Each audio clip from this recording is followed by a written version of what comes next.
Welcome to Being Revealed with Stephanie and Alex. I'm Stephanie Cunningham. And I'm Alex Holtzaffel.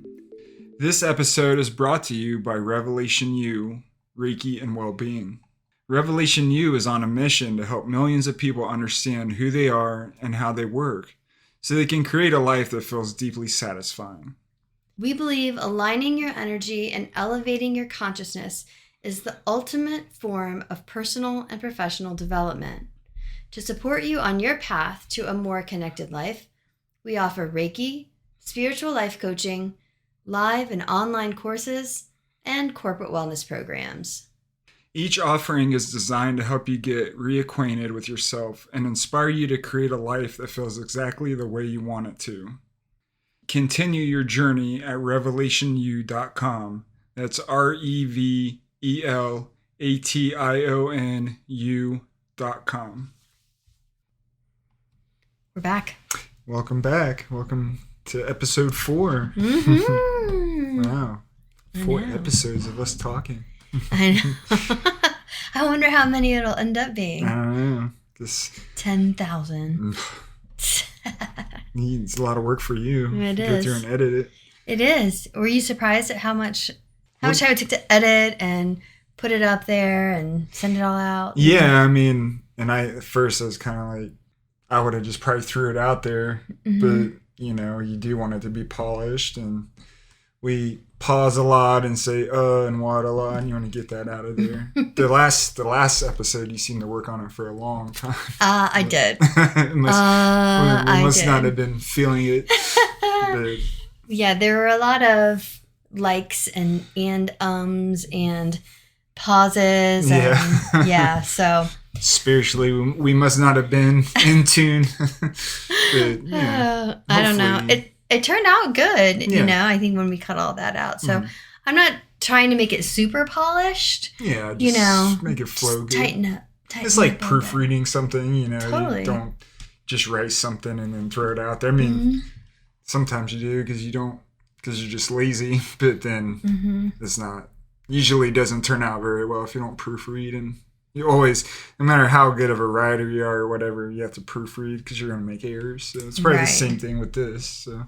Yeah, for sure. And we released this out to our friends and on social media that we were doing this, and we got some feedback, and it seemed pretty positive. I think some people were kind of surprised, like, why are you doing a podcast, you know? So we just want to do it. It's fun, you know? Yeah, it is. We like to hear ourselves talk. Well, it sound like people like to hear you talk. You could probably do release like a sound bath of you just talking, and people could go to sleep to it. You know, use it as their sleep music. Ooh. Stephanie's voice. Ooh, like an ASMR. Yeah, that's whispering into the microphone. I don't think my child would go to sleep to my voice. Wow. So we're kind of talking about, what do we want to talk about today? You mentioned the podcast is about self-awareness and spirituality. Why don't we kind of dig into spirituality a little bit? Yeah, I mean, we did the first 3. We were talking about self-awareness, and it's kind of like, okay, well, if you're self-aware, what do you do with it? Right. You know, and the whole thing is about spirituality, and that's a pretty broad term, and it can be it has a lot of different interpretations, so it might not hurt to talk about that as well. Yeah. But, you know, and then the action of like, okay, you're self-aware and you see these things, what do you do to improve yourself? That was an idea of what we could talk about. You had a few ideas as well. Yeah, so one thing that I think kind of ties everything together nicely that we want to talk about is this quote I found from Moby the other day. Remember who Moby is? Yeah, he's a musician, electronic, you know, people younger than us might not know who I don't think he was very popular, very long. But, yeah. You know.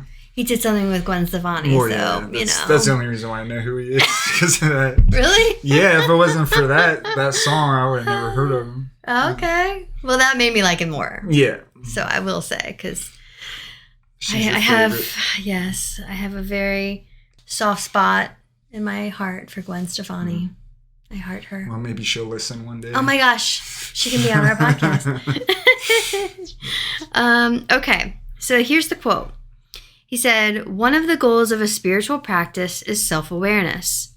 And one of the best tools of self-awareness is simple emotional vulnerability." I really like that. I feel like it really tied everything that we're doing up in a little bow. Yeah. The first part probably more than the second part. But I know you were kind of questioning the second part. Like, what does that mean? What is it?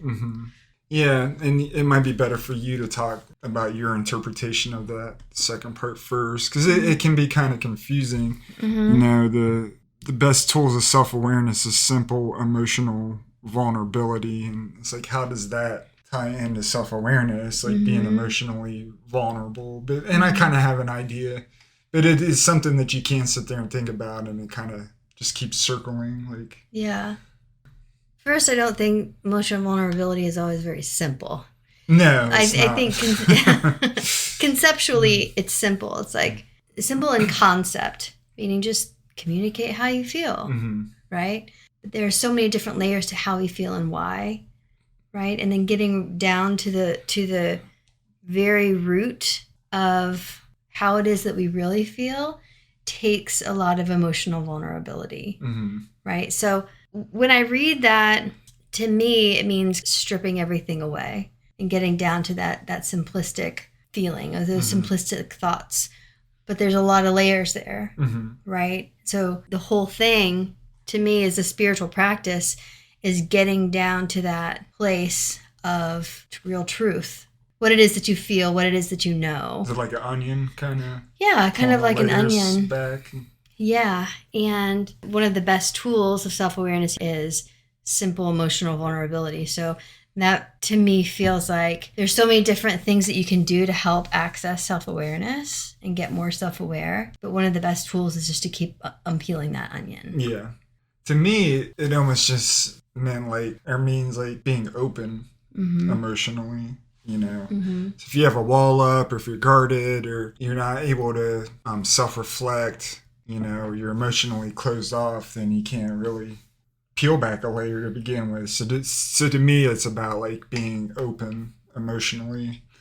So I guess that's the way I interpreted it. But, yeah.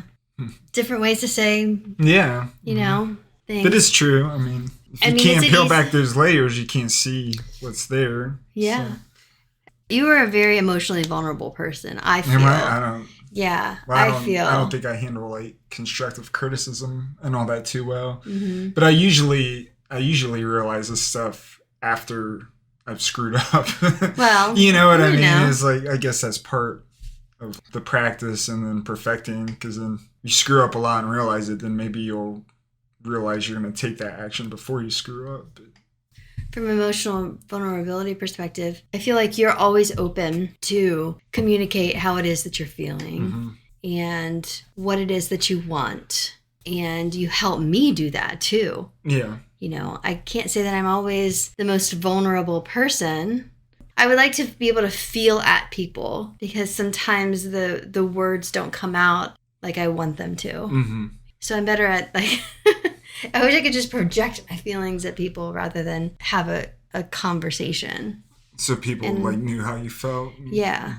Yeah. And I feel you are very good at communicating what it is that you feel. Do you feel like that's something that you've always been able to do, or has that been a work in progress? Well, it's been a work in progress. And I think being in this relationship with you's taught me a lot too, because let's face it, for the longest time, it was pretty much just me. You know, so I've learned a lot being with you, and we've had some situations where I've had to express that I was upset. And it makes me think of when we moved in here and we had no room for the couch I loved. And I was so upset and just angry and like making me throw my couch away. The only thing that felt comfortable, and I, rather than blowing up and like throwing a fit, you know, I was angry. Then I think I just stopped and told you, like, I'm really upset right now.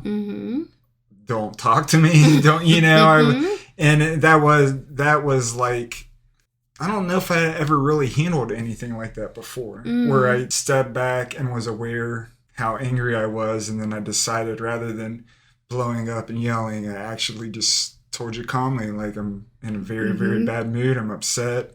I'm pissed off. Like, so deal with it. You know, like that's all I'm, going to say. But and that was just like a couple of years ago. So, our relationships really taught me how to relay those emotions better. You don't always have to blow up. And that's kind of, that's kind of how I was. I think I would blow up, and I was passive aggressive. I would hold it all in until it just came out, and I would blow up. But I feel like you get your point across easier too if you do it calmly. Like if you, in any relationship in life, whether it be at work or home or out in public, if you just start screaming and yelling and throwing a fit, no one's going to even pay attention to your major complaint. If you try to be calm and express it, then you might be taken a little bit more serious. So, I agree with that. But have I always? No, I haven't been good at handling that. And to this day, I'm still kind of passive aggressive. But I've had things pop up over the years that have really helped me to learn how to handle that stuff better. Yeah, it's definitely an evolution. Even with parenting. I'm still a person and like an individual person as well as a parent, You're not just a mom. Right. I'm not just a mom. When I know I'm feeling more irritable and I know I'm feeling a certain way, I'll say to Kyle, listen, I'm feeling this way right now. And so I need your support. I'm trying to just, do what I can to feel better because I know I'm in this situation and I know why. I need your help too by just doing what we need to get done. Right? Yeah. And let's not drag our feet today. Let's just do what we need to do so that we can just make it through the day. Essentially. Because I know that I can get activated when he's being a kid. When he's being a kid. Yeah, just being a kid. And I was the same kind of kid. Yeah. So I totally get it. It's definitely easier when you have that. It's easier to have that conversation up front and say, I'm feeling this way. I need your support. This isn't your fault. This isn't because of you. I'm just feeling this way. I need your help, and that makes it a lot easier to deal with throughout the day. Wow. And if you just blow up on him, which I'm sure you've done too. No, I haven't. Then it's kind of like, well, and he doesn't, a 10-year-old might not really understand, but if you pretty much straight up tell him like, look, I don't feel good. Yeah. So I'm not dealing with it today. Right. Then he might be a little bit more accepting or understanding, Yeah. So. But that's being emotionally vulnerable too. Yeah, because you're admitting that, hey, I fell off today. I might blow up. Right. So yeah. Keep it tight. Keep it tight. Or you're going to be the brunt of it. That's right. It's your choice how I react to you today. So let's circle back to spirituality because that's one thing that we wanted to really dive into a little bit today. So when you hear the term spirituality, what does that mean to you?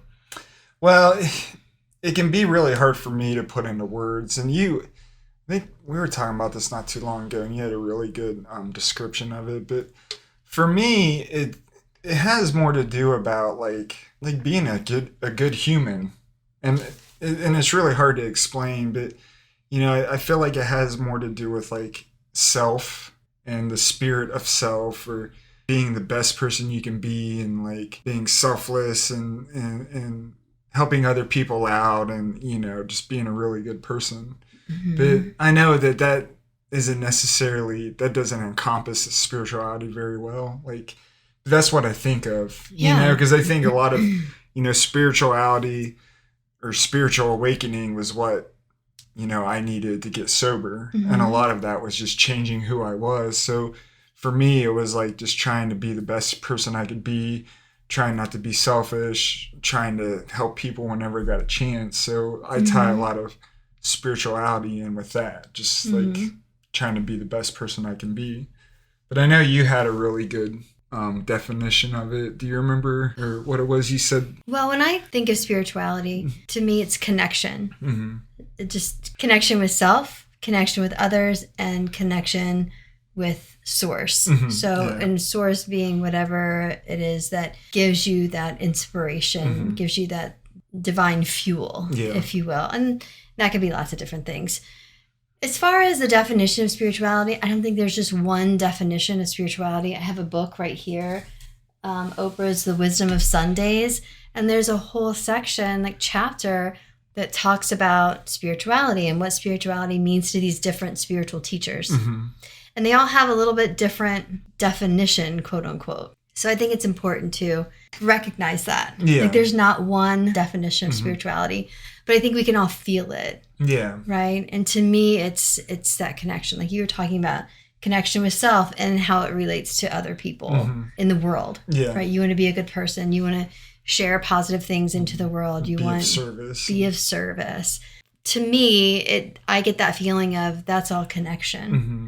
So. And it is, and it, whatever that it is, a higher power, and some people would think spirituality, they think religion, which doesn't have to be.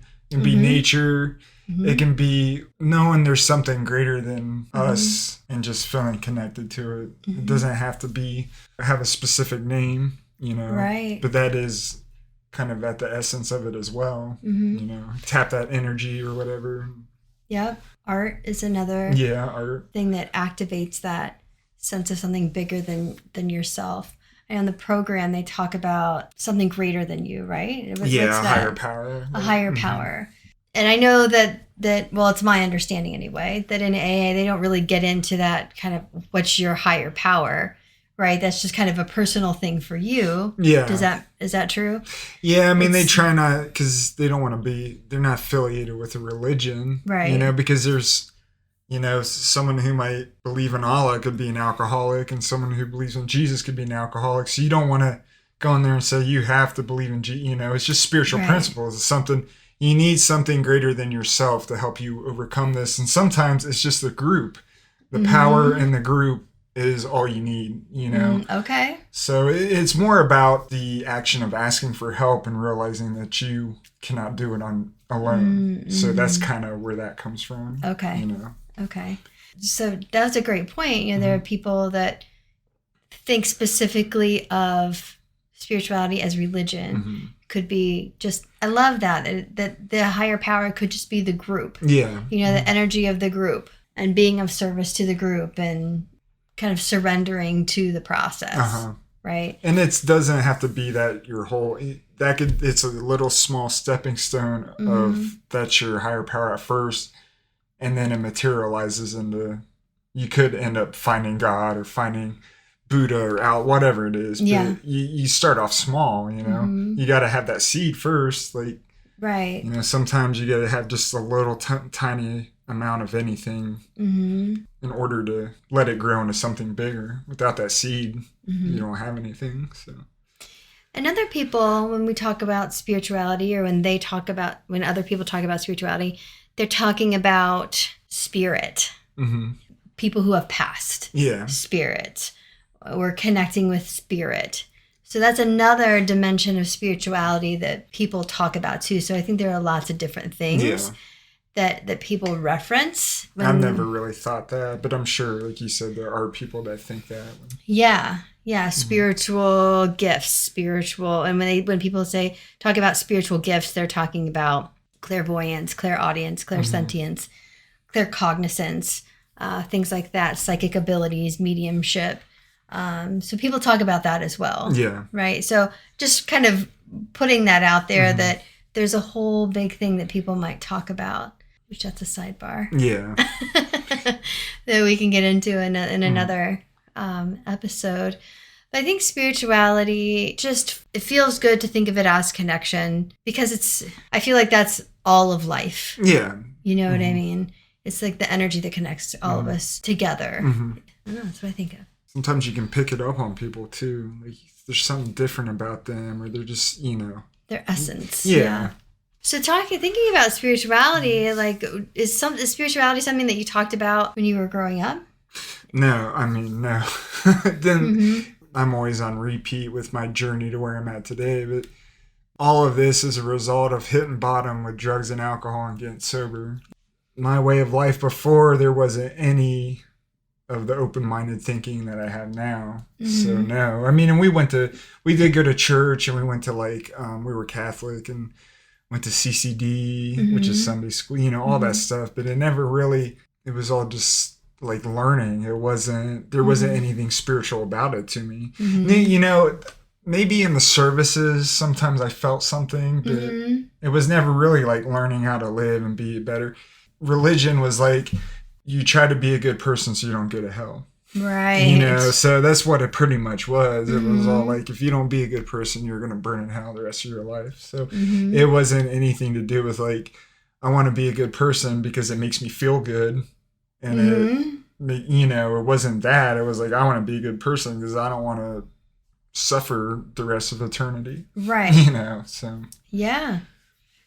I would say that I had all of these feelings growing up. I Mhm. too grew up Catholic, went to Catholic school for a while, then CCD, they call it PSR now. Mhm. So, which I was like, what's PSR? Yeah. And then I go with CCD. It's like, oh, okay, I get What it. was CCD? Yeah, It's well, like, right. Yeah, don't tell people we don't know what that actually means, yeah, right? I have no clue.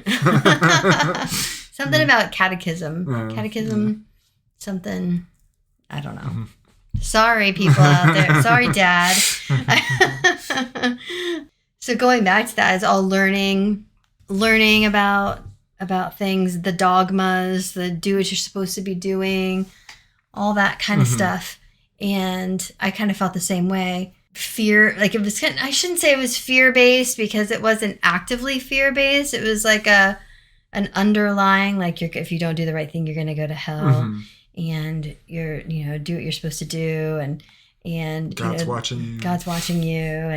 And there is the line in before, like in the Eucharistic part of the ministry where it says, I am not worthy to receive Yeah. you, And all say those, the words and I shall be healed. right. Yeah. And, so all those just kind of underlying things, right? And then I got in trouble when I was in high school. And one time, multiple times, but this one specific time, my punishment was to go to the Stations of the Cross. Like for multiple weeks. Mhm. So I understand he was probably trying to get me to, go deeper with it, but I never felt deep at like that deep sense of connection Mhm. at church. Yeah. I felt more of that, doing the right thing because you don't want to get in trouble. Yeah. Right. That said, I felt very deep and very connected just like the rest of the time. Well, you were a On very planet sensitive Earth. person, right? Yeah. Like, and you come from a family that has a lot of sensitivity or Mhm. sensitive people in it. So. Yeah. Yeah. So I felt very deeply. I had a very rich inner life, Mhm. but I wouldn't say that was connected to religion. Yeah. Now, when I got older, like a lot of us, I think we go through different evolutions of religion Mhm. and what we believe, what we don't believe, and then we kind of come to our own conclusions. Yeah.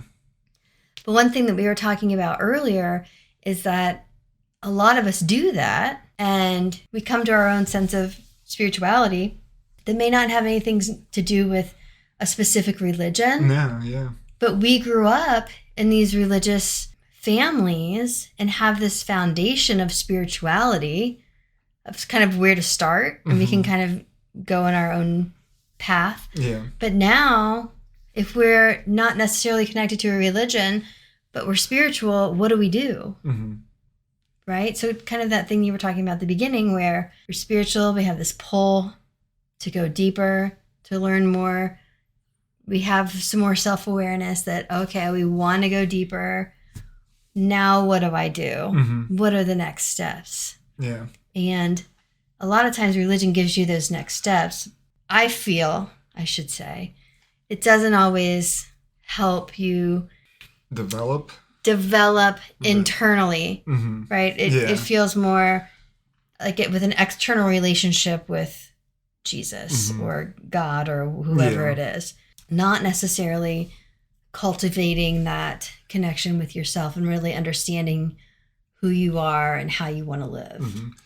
Not thinking about it now, religion, I did have a period where I got really religious, and it might have been like before I got sober and I got like really, really, really religious after some bad trips of LSD, and really like read the Bible a lot and wanted to know more and this and that. I might have got a little too obsessed with it, which isn't uncommon with people who have that psychotic break from psychedelic drug use. But you were saying, I think it's a lot of book work too. Like church groups will have like a lot of Bible studies and this and that, and that's great, like getting to know the Bible, but all you're doing is like reading, or it's more about action, and there's a lot of knowledge in there. But with anything, and even in like AA and the big book, like you can sit around and read the big book and have all that knowledge, but if you're not taking some kind of action and implementing it, then it's pretty much useless. And that's the hard part about any of it, whether it be trying to get sober and having all that information from AA, or getting all that information from church, whether it be studying the Bible or the service, you get all that information, but a lot of it's about action and implementing it in your life. And you don't really hear, like, there aren't instructions on how you should do that, a lot. At least that we're familiar with. Yeah. And even when there are instructions, like the 12 steps, it's hard. I don't know. It's almost like it's against our human nature to do stuff like that, like with me, it's always like pain. Pain is just the greatest motivator to make you want to change, or that's not everybody's experience though. Yeah. But, so I'll say, when my clients come to me and they're asking me about this, like, what steps do I need to take? Where do I go from here? When I'm in a coaching engagement, I go from, awareness to energy management to connection to kind of integration, right? With all that. That's really kind of the steps that I take them through. We walk through, what are the patterns that you've noticed in your life? What's the programming that you've had in your life? What feels good? What doesn't feel good? What's activating you or what's holding you back? Or, we walk through all these different things, and then we get to that point of integration where it's like, okay, now we know all this stuff. Now we know how you work. Now we know how you want to engage with life. How do we take the next step to really integrate that into your life? And that's where that plan of action comes in. And I always say to people when they come in and they're like, I hate my life, everything's terrible, I feel terrible. I always stress that you don't have to blow up your life. You don't have to blow up your life. We can make small changes. We can move forward in small ways, and you can kind of take baby steps, but you don't have to flip the table over. Yeah. If you want to flip the table over, that's certainly your choice, but you don't have to do that, right? We can do it in a manageable way. So, and that can be, changing your perspective on how you work. Say you're at work and you're feeling like, oh, this is so terrible. I hate working like this. Can't wait till I get out, right? Well, you can change your perspective of, there is something that I want to do, but this job is offering me what it is that I need right now to get to that next step. It's offering me security. It's offering me money so that I can take classes and do something different. There are different ways to look at life and your situation to move forward, to be able to move forward in a different way. There was a saying, or like a reading that I remember from when I got sober, saying like 90% of life is attitude. So it is about how you look at things. And like you were talking, you said programming, and then you use that example of having that attitude at work. And sometimes it really is just like trying to change the way you look at things. And even telling yourself things, like you're telling yourself, like, this sucks, I don't want to be here, and this and that. Well, if all you're ever telling yourself is negative things, how do you think you're going to feel? You're going to feel negative. So it's a negative affirmation. Yeah. So, and you might not think that, but really, it makes me think of that Saturday Night Live skit back in the where the guy was a Stuart Smalley, like talking in the mirror, telling him how great he is, and you're worthy, and it was a joke, so that's silly, but really trying to tell yourself positive stuff, or telling yourself it will change, like, and why, I don't know. But there was something years ago, and I don't know what the correct ratio is, but it was like for every 5 bad things you or for every 1 bad thing you tell yourself, you have to tell yourself 5 good things to counteract it, so it really does make a difference. Like, and it's those there's old tapes that you have recorded from when you were younger, you know, like whether it be like your parents telling you like, oh, you're not good enough, or even you telling yourself your whole life like you suck. We've even heard some kids say like, oh, I suck, I'm horrible. And it's like you tell yourself that at a young age, then you go throughout your life telling yourself that, then that's all you're going to know. So you have to turn around and flip the script on that and tell yourself like, no, I'm worthy of this. I'm a good person. I can get through this. Like, I'm strong.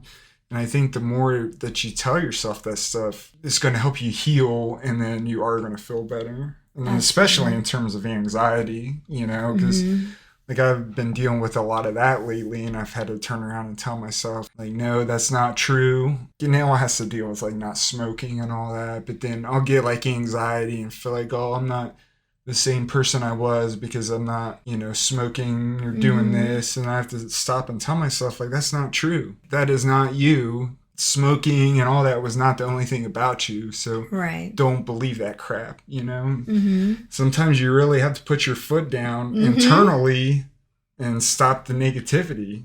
That's such a great point, because you do have to get strong with yourself in those cases. And it's like, no, we're done. Yeah. This is the belief system that we have now. And even if you don't get strong with yourself, those positive affirmations, they do work. And it really changes the whole structure of your brain. And this is scientific, right? There's scientific studies on this. It changes the way that your brain connects together. It changes the way your body feels, your energy feels. Biochemistry. Your biochemistry. Yeah. Absolutely. So, and even if you don't believe that, let's say, if you're someone that feels like positive affirmations are dumb, you know, I'm not Stuart Smalley, I'm not going to stand sit in front of me, right, and say that. But think about it. I mean, if the things that you're saying that are negative to yourself, I'm stupid, I can't believe I did that, I'm dumb, I'm a screw up. Well, you believe that stuff, and then, you know, that gets ingrained. So why can't the other get ingrained? Yeah. And it's so much easier for whatever reason, at least with me, it's so much easier to beat myself up than it is to give myself a compliment.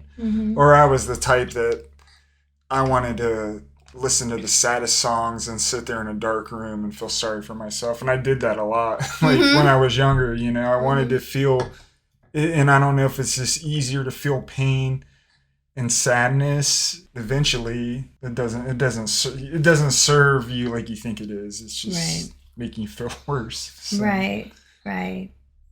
And then you get 10 years down the road and you're like, I wish I could tell that sweet little guy or girl something different. Yeah, but I also feel like everything happened. It led me to where I'm at today too. But I mean, luckily I'm still here. But, you know. So. Yeah. Oh, I think we went through a lot of different things. Yeah. That was great. So we wanted to talk about spirituality and some patterns and things like that. I feel programming. Yeah, and you know, if anyone has any thoughts about this, put it in the comments. Yeah, because we love to hear your feedback and your experiences too. I know we're not the only two people on the face of the planet who. On Spotify, there is a little Q&A that you can send feedback. So I mean, let us know. Like you talk too much, or you know, or we like what you're saying, or keep doing more, or, you know. Yeah, awesome. All right. Well, thanks for listening. Yep. Thanks. We'll see ya.